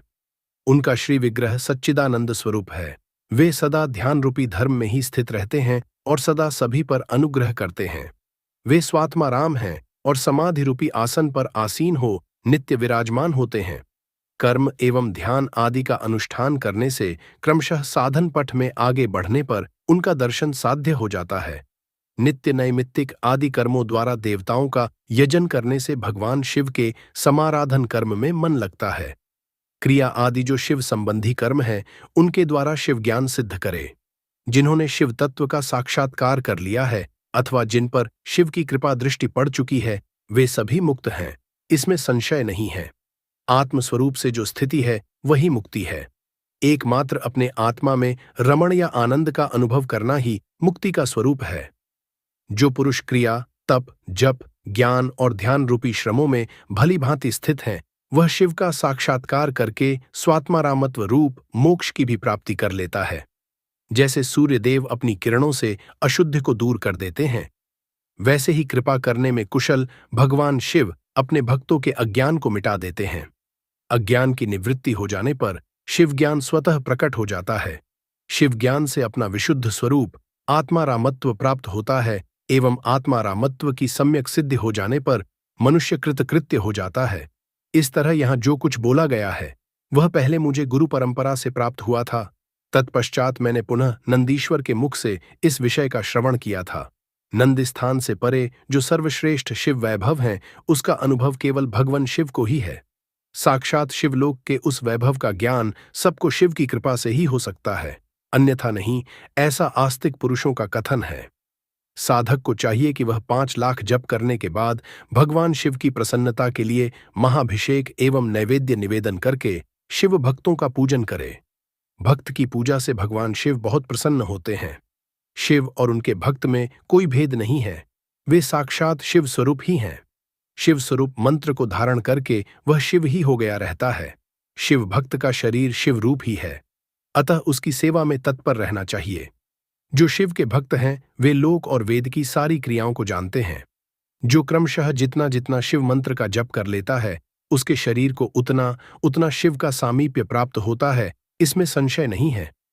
शिव भक्त स्त्री का रूप देवी पार्वती का ही स्वरूप है। वह स्त्री जितना मंत्र जपती है, उसे उतना ही देवी का सानिध्य प्राप्त होता जाता है। शिव पुराण की तरह आपको गरुड़ पुराण जरूर सुनना चाहिए, वरना आप बहुमूल्य ज्ञान से वंचित रह जाएंगे। दोस्तों, ये थी आज के मेरी वीडियो महाशिव पुराण के ऊपर। मैं जानता हूं आपको शिव पुराण बहुत ज्यादा पसंद आई होगी, और हाँ, शिव पुराण के 8 अध्याय बाकी है जिनको मैं पार्ट 2 में लेकर आने वाला हूं। पार्ट 2 में न केवल आपको 8 अध्याय बचे हुए बताए जाएंगे, बल्कि भगवान शिव जी की ऐसी ऐसी कथाएं बताई जाएगी जिनको सुनकर आपका जीवन धन्य हो जाएगा। इसके लिए आपको सिर्फ एक काम करना है, वीडियो को लाइक, चैनल को सब्सक्राइब और कमेंट में हर हर महादेव, ओम नमः शिवाय जरूर लिखें।